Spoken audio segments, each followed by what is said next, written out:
Good to have you with us at this hour. I'm Daniel Choy here to provide you with the latest. We start outside of Korea. Copenhagen is on high alert after 2 deadly shootings in the Danish capital on Saturday. One of the incidents took place during a free speech debate at a cafe with a controversial artist. Some are drawing comparisons to the deadly Charlie Hebdo shootings in Paris last month. Here's our Kwon Soa to start things off. This is the suspect police were searching for after 2 separate shootings, one at an arts cafe and another at a synagogue, that killed 2 people and injured 5 police officers. Not long after the shootings, police shot a man dead close to the 2 attack sites as he fired on them. Investigators seem to believe that he was the lone gunman seen earlier in CCTV footage. We don't know if there is any connection between the 2 shootings, unfortunately. It would be likely to think so, but we have no indications if there is any link between them. The first incident occurred during a debate on art, blasphemy, and freedom of expression. Lars Vilks, the featured guest, believes he was targeted. Vilks is a controversial Swedish artist who has received death threats since 2007, when his depiction of the Prophet Muhammad as a dog was published. This is what he said back then.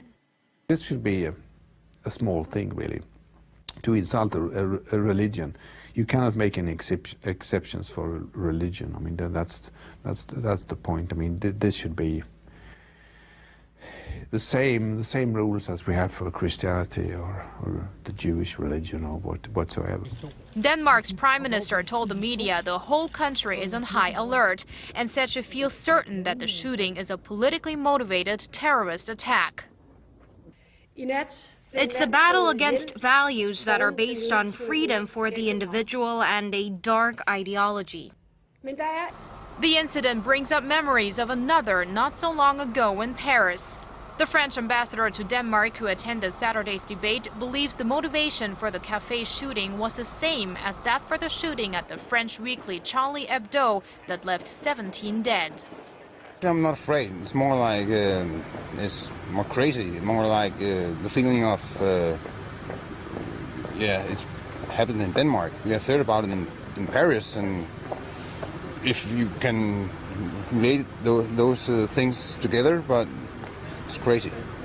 Kwon Soa, Arirang News. Let's shift our focus back to Korea. A new ambassador to China has been named. Seoul's Yonhap News Agency reports that Kim Jang-soo, a former national security advisor and former defense minister, will replace current ambassador Kwon Soa. The decision is raising some eyebrows in Korea, as it marks the first time that an official with a military background has been tapped for that post since the year 1992. That's when Seoul and Beijing established diplomatic ties. The 67-year-old Kim served as the National Security Advisor from March 2013 to May 2014 and as the defense chief from November 2006 to February 2008. As part of continued efforts to normalize diplomatic relations between South Korea and Cuba, the governments of the 2 countries have agreed to work on setting up a cultural exchange channel. The announcement was made during an international book fair in Havana, attended by a Korean delegation of officials, novelists, and poets. On Friday, the head of the Cultural Affairs Bureau at the Foreign Affairs Ministry, Kim Dong-gi, met with Alfredo Ruiz Roche, Director General for External Relations at Cuba's Culture Ministry. The 2 discussed exchange programs for artists and young people and other projects. Foreign Minister Yoon Byung-se said earlier this week Seoul will seek to improve relations with Cuba as Cuba moves to promote ties with countries in Central and South America. Meanwhile, in North Korea, officials there swore allegiance to their young leader at a rally Sunday ahead of the anniversary on Monday of the birthday of the late leader Kim Jong-il. According to the North Korean Central News Agency, Choi Ryong-hae, secretary of the Central Committee of the Workers' Party, pledged to safeguard current leader Kim Jong-un on behalf of other high-level officials. Hwang Byung-seo, chief of the General Political Bureau of the Korean People's Army, and Choi Tae-bok, the chairman of the country's Supreme People's Assembly, were also in attendance. The state media outlet reported the young leader, however, was not present at the event. He was visiting a construction site for housing for scientists in line with his pledge of unwavering support for the science and technology sector in that country. Back here in the South, the majority of Koreans feel the economy is in depression. This according to a new survey that also shows that people feel like they've been hit hardest by rising prices. Our Hwang Ji-hye has the details. More than 9 out of 10 Koreans feel the domestic economy has fell into a state of depression, and almost half of them feel like the slump will go on for at least another year. This is what a new survey released Sunday by the Federation of Korean Industries shows. The poll, conducted by a separate research company, surveyed 800 men and women over the age of 19 late last month. The respondents cited rising prices as the major factor causing economic difficulty. More than 20% of them also named a drop in income as something that has had an impact on their daily lives. Household debt, concerns about life after retirement, job security, and housing and educational expenses were also cited as a burden. On the inflation rate in particular, more than 80% of respondents said they feel like prices have risen faster than the government's announced inflation rate of 1.3% for last year.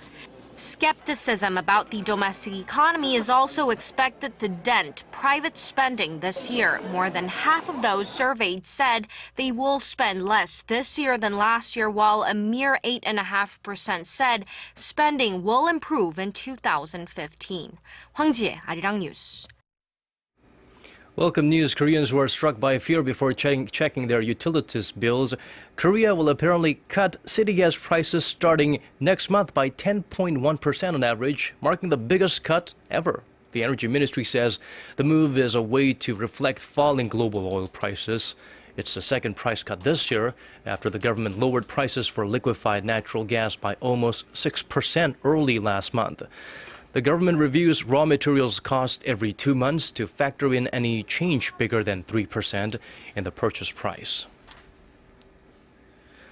Some classics never go out of style. Macaulay is the same, a traditional Korean alcoholic beverage made of rice, becoming more and more popular abroad, especially in China.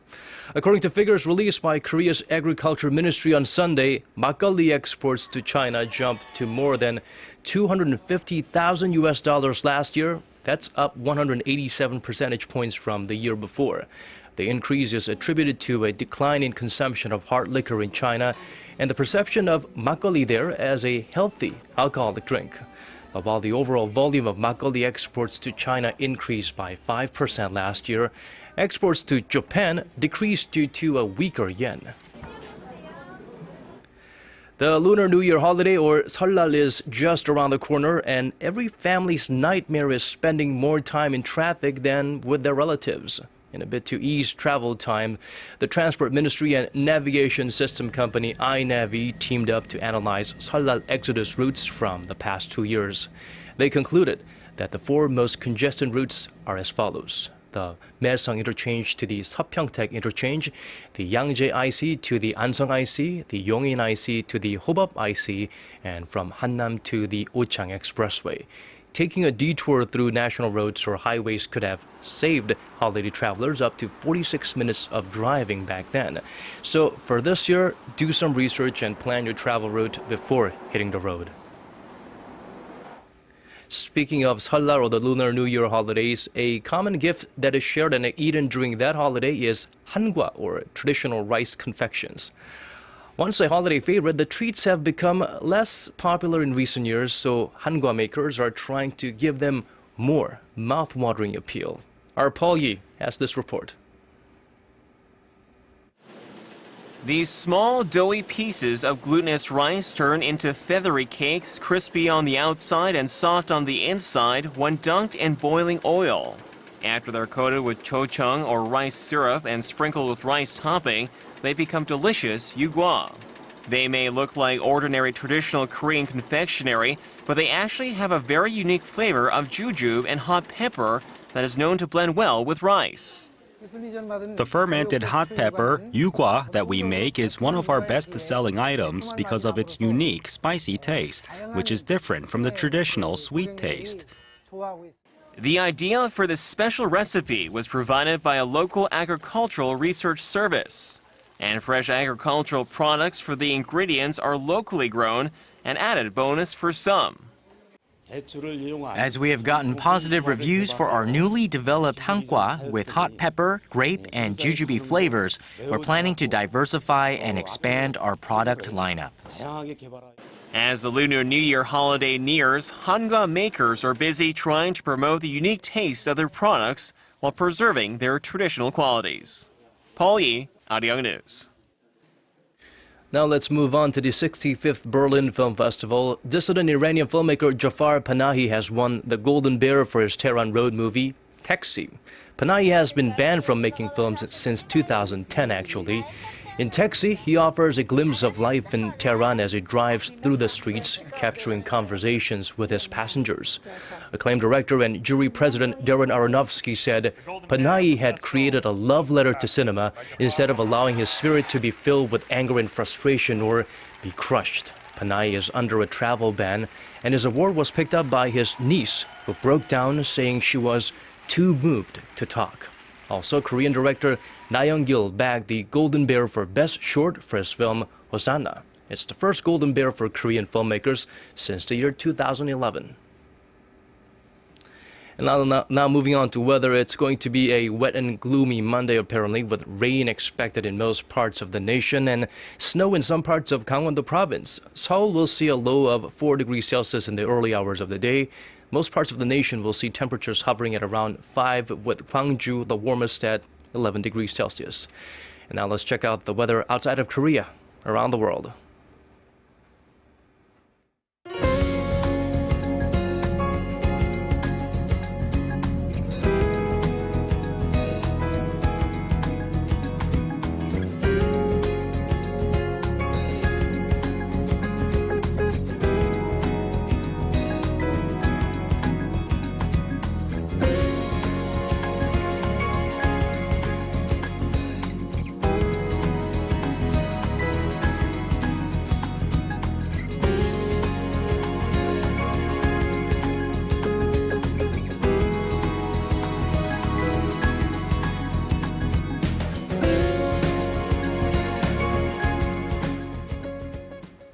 And these are the stories we're following at this hour. Thank you for watching and have a great start to your week.